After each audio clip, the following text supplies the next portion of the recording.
Alex Salmond was a friend of mine. We were exactly the same age. We entered the Houses of Parliament on the very same day almost 40 years ago.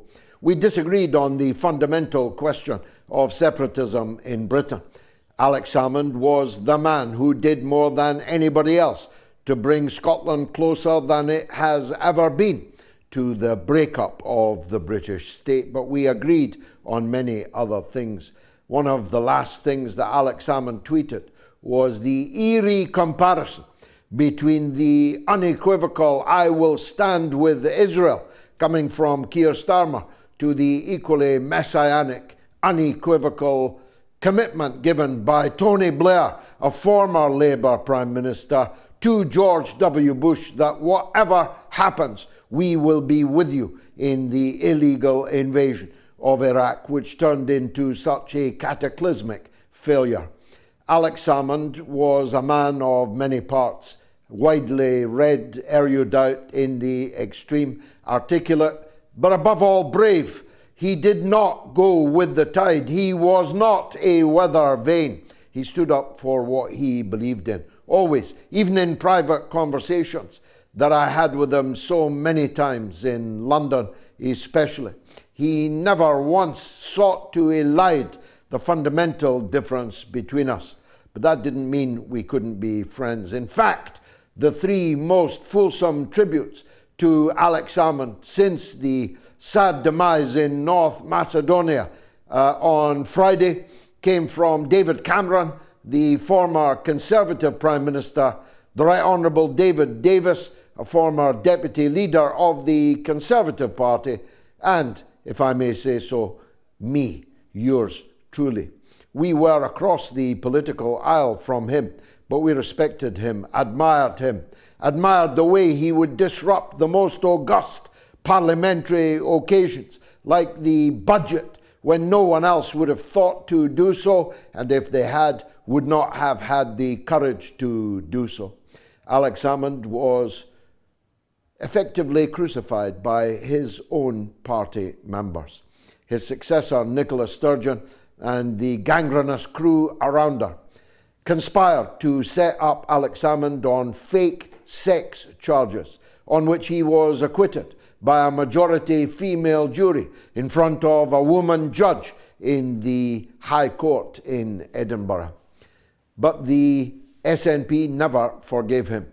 Although they issued condolences on the night of his demise, they had already excised him 5 years before from all and any mention on their website of the SNP. The SNP killed Alex Salmond. They contributed mightily to his death. If not for them, he might well still be alive. Indeed, if they had gotten their way, he would have died in prison, a 70-year-old man, overweight and broken. But they failed in that, and Alex was on his way to a kind of resurrection. His party, ALBA, was beginning to pick up in the polls, and as can be seen from the entire Scottish media, which participated in the crucifixion of Alex Salmond, no one can deny now that he is dead that he was a major and mighty figure. A mighty oak has fallen. We shall not see the likes of him again in Scottish politics. The killing, if it is confirmed, of the Israeli chief of the defense forces, the most senior military officer in Israel, in the last few minutes, in a Hezbollah rocket strike from a drone, air-to-surface missile from a drone, first time that has ever happened, if confirmed, is also of enormous significance. Israel is used to murdering everybody else's military and political commanders. They are not used to having it happen to them in return. Indeed, the strike on the barracks of the Golani Brigade in Akkar, a town I know well, but have never been in, except I've known thousands of Palestinian refugees from there, living in the refugee camps in Lebanon. Akkar is a town of some historical, biblical, and now military significance. It's far into Israel. Tel Aviv is far into Israel. Haifa is far into Israel. This war is not now being fought in the northern settlements, just across the Lebanese border. This war is not now being fought just in the southern suburbs of Beirut, in the Bekaa Valley, or in the south of Lebanon more generally. This war has been taken to the enemy. And the Lebanese resistance has shown the adeptness and determination that I predicted to you here they would deploy, notwithstanding the murder of their leader, Said Hassan Nasrallah. I told you and anyone else who would listen that the idea that killing the leader of a resistance movement as big, as resilient, and as skilled, and as weaponized as the Lebanese resistance was for the birds. I told you that the Lebanese resistance would now fight with renewed vigor and with messianic zeal, for the word Hezbollah means party of God. They believe that they are the party of God, the army of God. They believe that if they fall in this conflict with Israel, that they are going immediately to a better place. No need for the day of judgment. They believe that they are now in heaven when they fall. So the idea that the conscripts of the Israeli army, the beachniks of the Israeli army, the New Yorkers, Parisians, Londoners, and others who went there for a land of milk and honey, to take someone else's land, to take someone else's house, were ever going to prevail against a determined army fighting to defend its own land, is equally for the birds. With their headphones on and their TikTok dances done, the Israeli army doesn't want to be there, and it will want to be there even less now that they know that in their rear areas, like Acre, far away from the front line, that so many of them could be killed and injured. The helicopters are chopping through the skies right now all over Israel, taking the dead and the wounded to hospital and to the morgue. And in the battlefield proper itself, in the south of Lebanon, Israel has not advanced more than 100 meters. Not one town has been taken by the invading Israeli army. Sure, they can deal out death and destruction from the air. That's what they are good at, and they are doing so. In significant numbers, the people of Lebanon are falling, but not quite as significant as in a refugee camp I have known, it seems, it feels, all of my life.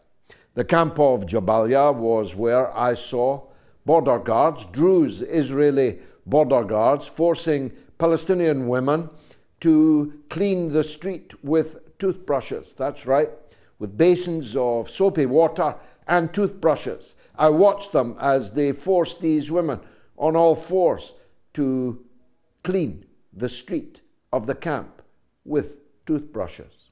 I watched them with an official of the United Nations.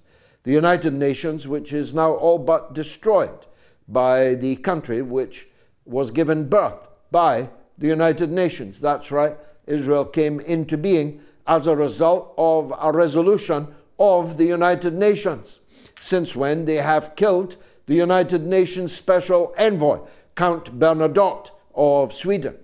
They have murdered hundreds of United Nations officials. They have been caught on camera announcing that they would like to destroy the United Nations building in New York. They have bombed and obliterated the United Nations buildings in Gaza and in Lebanon. They are destroying schools. They are destroying United Nations medical facilities. They are destroying food warehouses with the wherewithal to keep the captives in the extermination camp alive.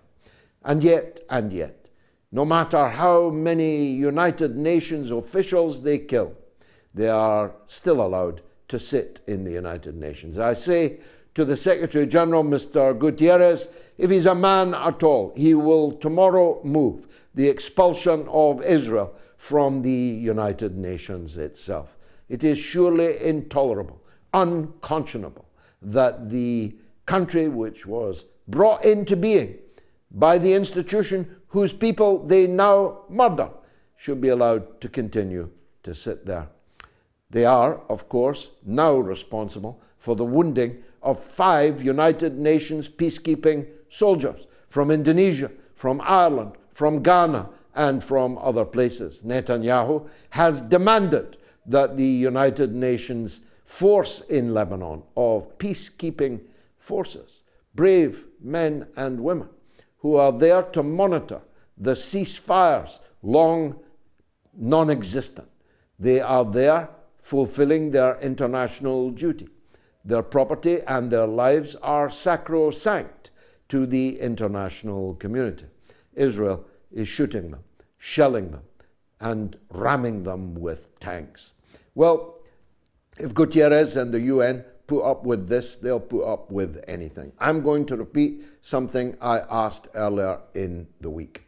If the United Nations cannot find it within itself, given the United States veto, to send under Chapter 11 a force, a fighting force, to keep the peace on the Lebanese border, to protect the civilians on the Lebanese border, to protect their own soldiers on the Lebanese border, then someone else must step forward to do so.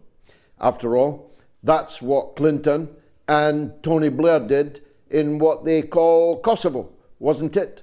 They declared that while the UN would not sanction it, they had a duty, indeed they had a right to protect. RTP, they called it. It was founded on the Chicago Doctrine, a doctrine which Blair enunciated eponymously in the city of Chicago. He said that member states of the United Nations, where no consensus could be reached in the UN, had a right to move into other people's countries to protect them from aggression. If there's not a case for doing that right now in southern Lebanon, I have no idea why not. Turkey, which talks big, although in the last hour it said it's setting up a Farsi section of its broadcasting arm, TRT, and we are going to disrupt Iran, said the spokesman for TRT. Well, good luck. Let 1,000 flowers bloom. I'm not against anybody setting up stations. I've done so myself and will do so again. But it is ironic that the tough-talking Turkish President Erdogan is about to set up a TV station to beam into Iran, presumably to foment unrest and discontent there, is still supplying 40% of Israel's war machine's oil across Turkish territory from Turkish satrap Azerbaijan, from Turkey's agent Azerbaijan, about which more later.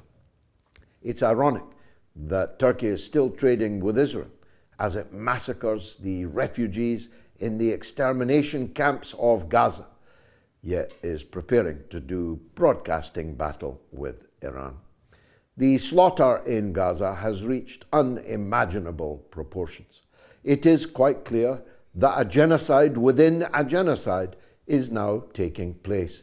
In northern Gaza, the people have a choice to leave or be exterminated. The problem is, these people have all left so many times before, and every time they leave, they're killed as they leave. They're killed the place to which they have left, and now they are being killed back in their own hovels in the camps of northern Gaza. And tens, maybe hundreds of thousands of them. There's almost 400,000 people in northern Gaza right now, starving, being shelled, bombed, strafed, and being subject to unremitting, unrelenting assault in the darkness, with absolutely nobody doing anything about it. Nobody even covering the genocide within the genocide that is going on. It appears, and I hesitate to use this phrase, that the State of Israel is bent upon a final solution in Gaza. And just like the Western countries that did nothing to stop Hitler's final solution until the Red Army liberated the surviving inmates in the extermination camps of Nazi Germany, the Western countries are again going to turn their faces away. Much more of all of that later. I mentioned Azerbaijan. Their leader is going to the BRICS summit. I hope to interview him.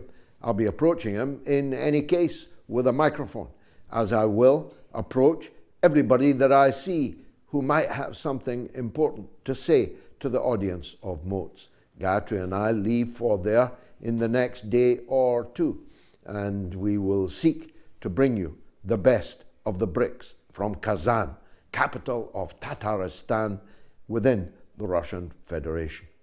It is one of the most important international conferences of modern times.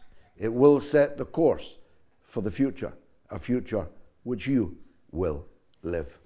In the 3 minutes still available to me in this monologue, I have to turn to Bathhouse Barry Obama.